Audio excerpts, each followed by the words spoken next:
The evening it started, the rain was doing that soft, apologetic thing. Barely there, just enough to blur the streetlights and make the windows sweat. Our apartment smelled like detergent and damp concrete, the kind of smell that settles into your chest without asking permission. I remember thinking it was a good night for quiet. A good night for pretending everything was normal. We had a routine, Mark and I. Same grocery run on Sundays. Same bad sitcom reruns after dinner. Same unspoken agreement not to ask questions that might crack something open. He was my best friend, had been since college, and best friends learn how to orbit each other without colliding. Or so I thought. I sat on the couch scrolling through nothing, listening to the washing machine thump in the hallway like a distant heartbeat. The bathroom light was on, casting a pale strip across the floor. Mark had gone in 10 minutes ago, maybe more. He'd laughed about the rain, kicked off his shoes, complained about the water pressure. Normal. Easy. Too easy. I noticed the quiet first. The kind that presses against your ears. The washing machine stopped. The rain slowed. Somewhere in the pipes, water knocked and then went still. I told myself I was imagining it, that my nerves were just restless. Still, I found myself staring at the bathroom door, counting the seconds between sounds. Why is he taking so long? The thought slid in uninvited, followed by another one I didn't want to name. I've always been good at lying to myself. Especially about Mark. About how his presence filled rooms differently. About how I knew the shape of his laugh before it happened. About how my chest tightened when he leaned too close, like my body recognized something my brain refused to. The apartment creaked. A floorboard shifted. Then, something small. A sharp, hollow sound. Not loud enough to be dramatic. Just loud enough to be noticed. A clatter. My breath caught. It could have been anything. A bottle. A bar of soap. Something stupid and ordinary. But my mind raced ahead, filling in images I didn't ask for. The kind that leave heat crawling up your neck and guilt blooming behind your eyes. Don't be weird, I told myself. He's your friend. I stood anyway. Each step down the hallway felt amplified, like the walls were listening. The bathroom door was still closed. Light spilled from underneath it, steady and unforgiving. I stopped inches away, my hand hovering in the air, unsure whether to knock or retreat. Inside, water started running again, too fast, too sudden. I heard Mark inhale sharply, like he'd just realized something at the exact wrong moment. My heart was pounding now, loud enough that I was sure he could hear it through the door. I should have walked away. Should have gone back to the couch, turned up the TV, pretended I hadn't heard anything at all. Instead, I stayed there, frozen, wondering why a single sound could unravel years of carefully built denial, and what would happen if that door opened and nothing between us was the same again. And the scariest part, a part of me didn't want it to be, that was the first real break in our routine. 10 minutes became 15. The water ran, stopped, then ran again, like he couldn't decide what he was doing in there. I leaned back against the wall in the hallway, pretending to scroll through my phone, pretending my pulse wasn't tripping over itself. You're overthinking, I told myself. I always did. The apartment felt smaller than usual, like the walls had inched closer while I wasn't looking. Outside, the rain picked up again, tapping the windows in an uneven rhythm. The hallway light flickered once. Just once. Enough to make me notice. I pushed myself off the wall and went back to the living room. Mark and I had been living together for almost a year. Split rent. Split groceries. Split everything except the things that actually mattered. We never talked about dating. Never talked about why neither of us brought anyone home. It was easier that way, safe. Friendship was a sturdy word. It didn't demand explanations. I sat on the couch and let the TV play without really watching it. My thoughts kept drifting down the hallway. To the bathroom door. To the sound I'd heard. Get a grip. I was just about to stand up again when the water finally shut off. I held my breath. Footsteps. Bare feet on tile. The door creaked open, and steam rolled out into the hallway, fogging the mirror across from it. Mark stepped out, towel slung low around his waist, hair damp and curling at the ends. He froze when he saw me looking. For a half second, neither of us moved. Oh, he said, clearing his throat. Didn't know you were waiting. I wasn't, I lied too quickly. Just. TV froze. He nodded, but his eyes lingered on me a moment longer than usual. Something unreadable flickered there, surprise, maybe. Or something closer to nerves. Water pressure's trash tonight, he added, adjusting the towel. Nearly slipped. Nearly. That word landed heavier than it should have.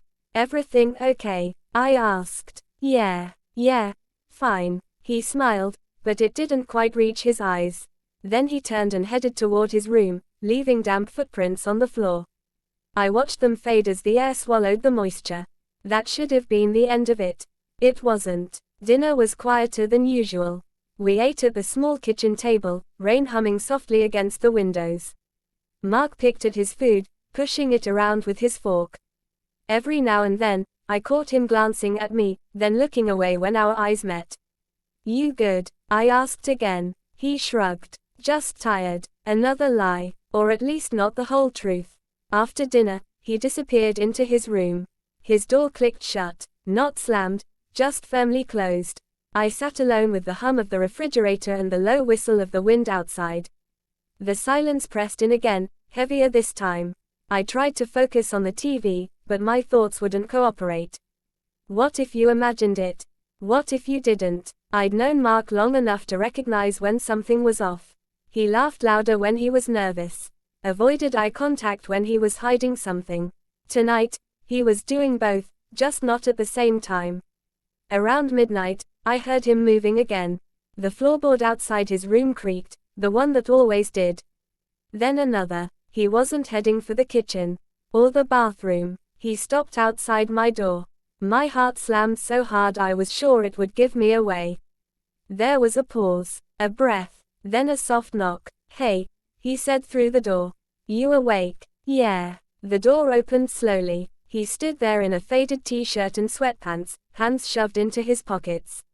The overhead light from the hallway cast shadows across his face, sharpening angles I'd seen 1,000 times and somehow never really looked at. Can I come in? Of course. He stepped inside, closing the door behind him. The room felt instantly warmer. Or maybe that was just me.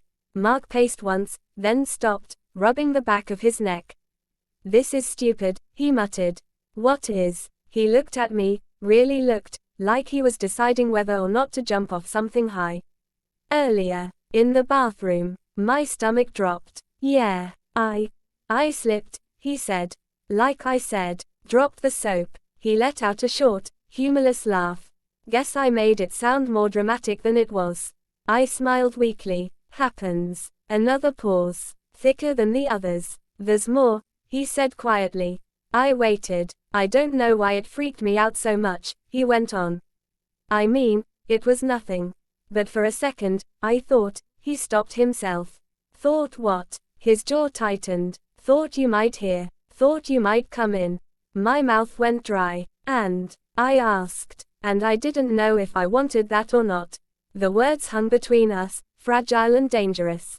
I could hear my own heartbeat. Feel the heat creeping up my neck. A dozen responses rushed to the surface, jokes, deflections, excuses.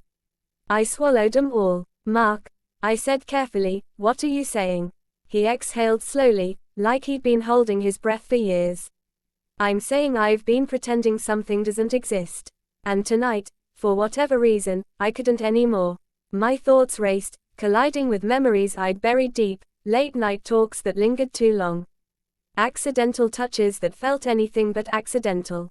The way he always seemed to notice when I left the room. You don't have to say anything, he added quickly. I just needed you to know. I stood up, closing the distance between us before I could talk myself out of it. Up close, I could smell his soap, clean, sharp, familiar. My hands trembled at my sides. I think, I said, voice barely steady, that if you keep talking, things might change. His eyes searched mine. Is that a bad thing? I didn't answer. Instead, somewhere down the hall, a sudden bang echoed, wind slamming something loose against the building. We both jumped, the spell cracking just enough to remind us where we were. Who we were. Mark took a step back. Maybe this was a mistake, he said. Or maybe it wasn't. He turned toward the door, hesitating with his hand on the handle.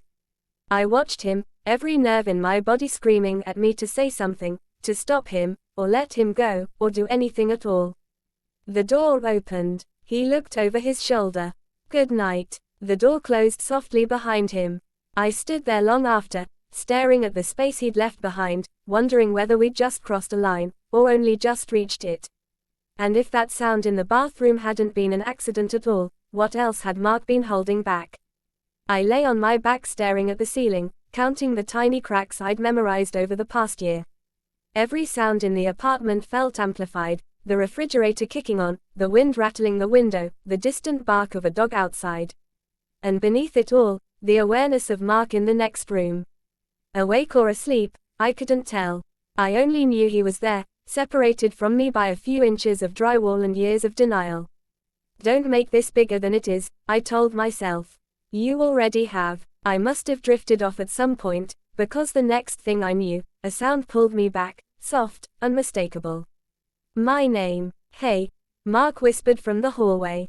I sat up, heart racing. The clock glowed 2:17 a.m. What's wrong? I asked. He didn't answer right away. The door creaked open, and he stood there again, barefoot, eyes dark with something restless and raw. He looked like he hadn't slept at all. I tried to, he said quietly.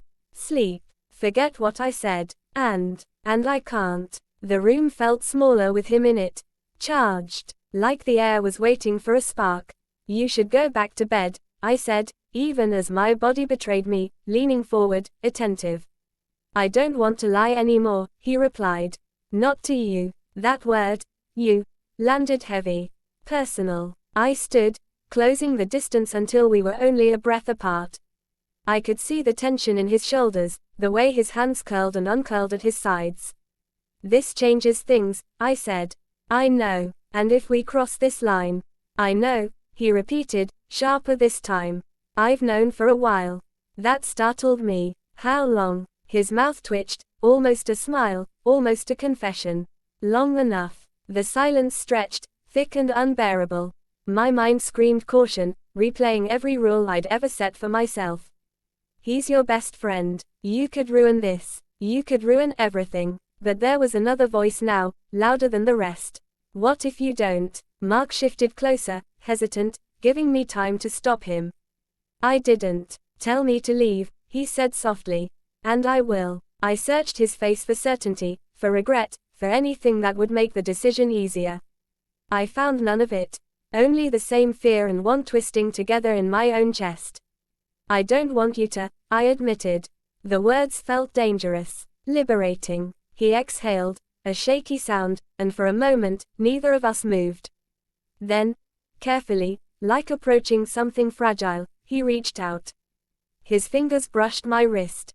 Just a touch, light enough that I could have pulled away. I didn't. The contact sent a jolt through me, sharp and undeniable.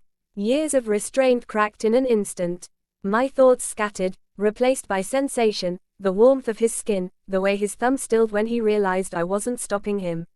This is real, he murmured, more to himself than to me. Yes. That seemed to be all the permission he needed. He leaned in, slow enough that the moment stretched, every second screaming possibility. I could feel his breath against my cheek, his hesitation mirroring mine. When his forehead rested briefly against mine, it felt grounding, intimate in a way that went deeper than anything I'd imagined. This could be a mistake, I whispered. Or the truth, he said. The space between us disappeared. The kiss, when it finally happened, was careful. Almost tentative. Nothing like the reckless fantasies I'd buried for years. His lips brushed mine, testing, asking.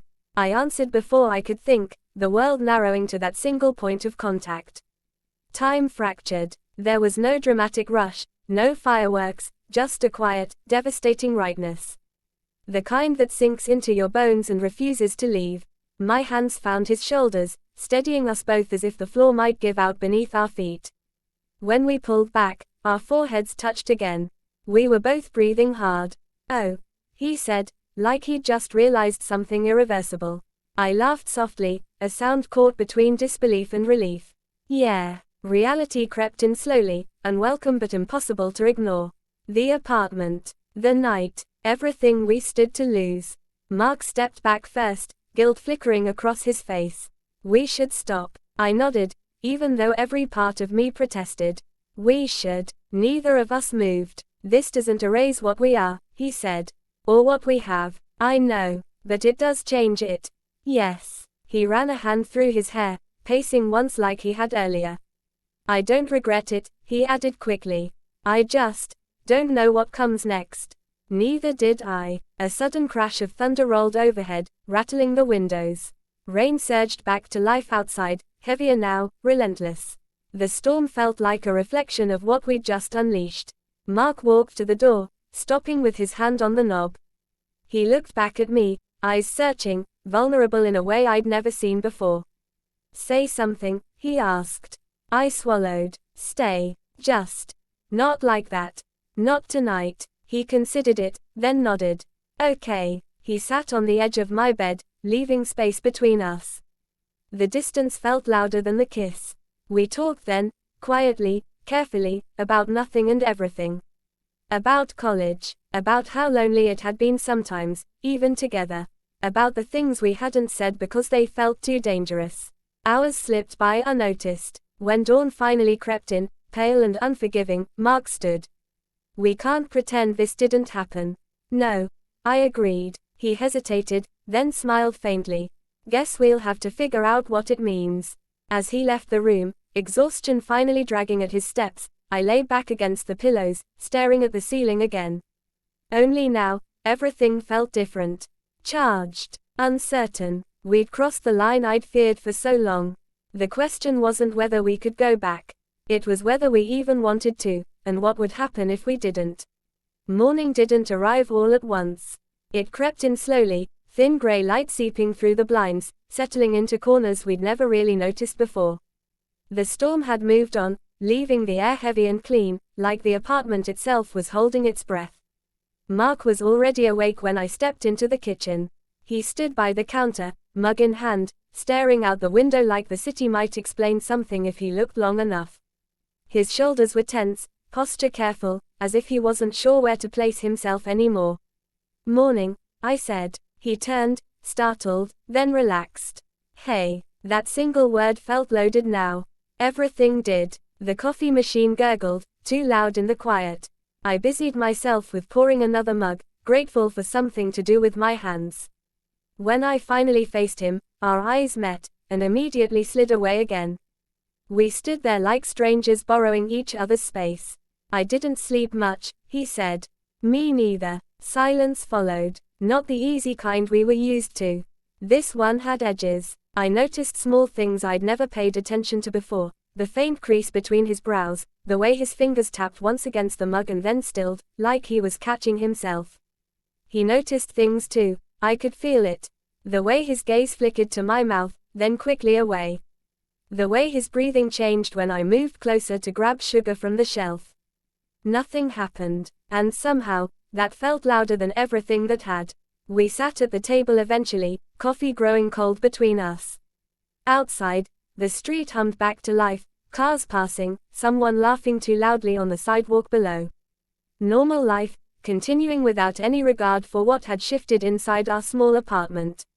I keep replaying it, Mark said suddenly. My chest tightened. The kiss. Yeah. And everything before it. Trying to figure out when it actually started. I thought about that. About years of moments that suddenly felt heavier in hindsight. Maybe it didn't start at one moment, I said. Maybe we just noticed it now. He nodded slowly. That might be worse. Or better, I countered, though I wasn't sure I believed it. He gave a small, sad smile. You always try to make it sound manageable. Someone has to. Another stretch of silence settled in, but this time it was softer. Less sharp. Still uncertain, but not hostile. I don't want to mess this up, he said quietly. I know. You're my best friend. The word landed with a familiar ache. You are too. His foot brushed mine under the table. An accident, maybe. Or not. We both froze. He pulled back immediately, guilt flashing across his face. Sorry. It's okay, I said, though my pulse said otherwise. That was the problem now. Every small thing carried weight. A look. A touch. A pause that lingered too long. By midday, we'd retreated into separate rooms, not out of anger, but caution. I lay on my bed staring at the ceiling again, listening to him move around on the other side of the wall. Drawers opening. The sink running. Ordinary sounds, newly charged. Was that it? I wondered. One night, one moment, and now everything is different forever. Or was this just the beginning of something we didn't yet have words for? Later, as the sun dipped and painted the walls in amber light, Mark knocked on my door. This time, it wasn't tentative. Just quiet. "Can we talk?" he asked. I nodded, stepping aside. He didn't come all the way in. Just stood there, hand resting against the doorframe, grounding himself. "I think we need time," he said. "Not distance. Just time to figure out what we're doing." That sounds fair. But I don't want to pretend nothing happened. My throat tightened. Neither do I. His eyes searched mine, looking for something, permission, reassurance, maybe both. "So we're unresolved," he said, half smiling. "Seems that way." He exhaled, something like relief flickering across his face. "Okay, I can live with that. For now." As he turned to leave, he paused. "Just promise me one thing." "What?" "Don't shut me out." I shook my head. "I won't." "You promise the same." "I promise." The door closed softly between us, not a barrier, not an ending. Just a line we were both aware of now. I leaned back against it, heart pounding, mind racing. Nothing had been settled, nothing explained away, but something had been awakened. And as night crept in once more, I couldn't help but wonder, were we standing on the edge of something real, or just the calm before everything finally broke? The days that followed settled into something that looked like normal, but felt nothing like it. Mark and I moved through the apartment with a new kind of awareness, as if every shared space carried a memory we hadn't agreed on how to name. We were careful, too careful, polite in a way that hurt more than distance ever could. He laughed at my jokes again, but a beat too late. I asked how his day was, and he answered, just not with the details he used to give me. At night, I lay awake listening to him pace in his room, the familiar rhythm now threaded with questions I couldn't silence.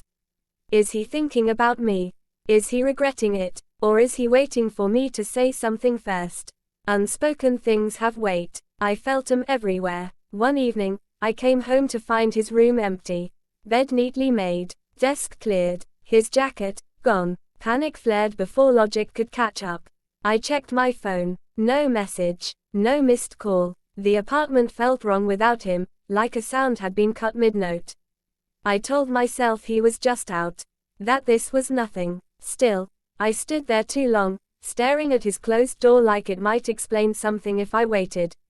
When he finally came back hours later, rain clinging to his hair again, I didn't ask where he'd been.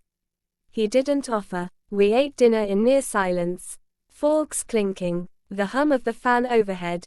I could feel the tension vibrating between us, taut as a wire pulled too tight. "I almost told someone today," he said suddenly. I looked up. "Told who?" He shook his head. "Doesn't matter." I didn't. "Why not?" He met my eyes then, really met them. "Because I don't know what I'd be telling them." Neither did I. The truth hovered just out of reach, dangerous, tempting. Something that could either set us free or tear everything apart. I wondered how long we could keep pretending it didn't exist. That night, I woke to the sound of movement again. Softer this time. A pause outside my door. My heart raced. There was no knock, just the quiet presence of someone on the other side, breathing, hesitating. I sat up, every nerve alert, waiting. Seconds stretched. Then footsteps retreated down the hall. In the morning, Mark wouldn't meet my eyes. "I'm thinking about moving out," he said casually, like he was commenting on the weather. The words knocked the air from my lungs. "What?" "Not right away," he added quickly. "Just thinking. Because of me." He hesitated, just long enough to be an answer. "Because of us." I wanted to argue, to stop him, to ask him to stay and promise that we'd figure it out. Instead, I nodded, fear and understanding twisting together in my chest. "Okay," I said, but nothing about it felt okay. That night, as I lay awake once more, staring at the ceiling that had witnessed everything. One thought refused to let go. If he leaves, I might lose my best friend. If he stays, I might lose the lie that kept us safe. And somewhere between those two truths was a choice neither of us had made yet, one that would decide whether that kiss was the beginning of something real. Or the moment everything finally fell apart. The night had the kind of quiet that feels borrowed. Outside, the city hummed low and distant, wrapped in a thin mist that softened the streetlights into pale halos. Inside our apartment, everything sat exactly where it always did, the couch with its sagging arm, the chipped mug by the sink, Mark's shoes kicked off by the door like he'd never learned to put them away. Familiar, safe, that was the word I kept telling myself. I was lying on the couch, half watching the ceiling fan rotate in lazy circles, counting each turn like it might calm the restless buzz in my chest. Mark was home. I knew that much. I could hear him moving around in his room earlier, drawers opening, music playing faintly through his phone. Ordinary sounds. The kind I'd learned to ignore. We'd been best friends for years. Long enough that silence between us didn't feel awkward, just comfortable. We shared groceries, inside jokes, a history full of late-night talks and unspoken rules. We never crossed certain lines. We didn't talk about why neither of us dated seriously. We didn't talk about the way his presence filled space differently than anyone else's. Some things stayed unexamined because examining them felt dangerous. The rain started suddenly, drumming against the windows with soft urgency. I pushed myself up and closed them, the cool air lingering on my skin. When I turned back, the hallway light was on. Mark's door was open. Empty. I frowned. He'd said he was exhausted. Said he was going to shower and crash early. The bathroom door was closed now, light glowing underneath it. Steam curled out into the hallway like a slow breath. I settled back onto the couch, telling myself not to read into it. Then I heard it. A sharp sound. Small. Hollow. Not loud enough to panic. Just loud enough to register. My stomach tightened. Probably nothing, I thought. Something slipped. Something fell. Still, my attention locked onto the hallway, every sense suddenly awake. The fan clicked overhead. Water ran, stopped, then started again. Too fast. Too uneven. I told myself not to get up. I got up anyway. Each step toward the bathroom felt heavier than the last, my thoughts spiraling into places I didn't want to go. Memories surfaced uninvited, how Mark laughed when he was nervous, how he avoided eye contact when he was hiding something, how sometimes our conversations lingered right at the edge of something else. I stopped outside the door. The light beneath it flickered slightly.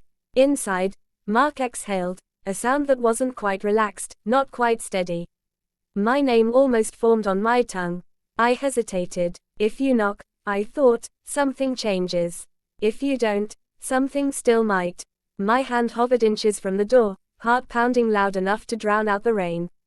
I didn't know what I was hoping for: clarity, distance, an explanation that wouldn't unravel everything I thought I understood. Inside the bathroom, something shifted again. Another pause. Another breath. I stood there, frozen between what we were and what we might become, wondering if this moment, the quiet before the door opened or stayed shut, was already the beginning of a story neither of us was ready to tell. And if it was, who would be brave enough to take the first step?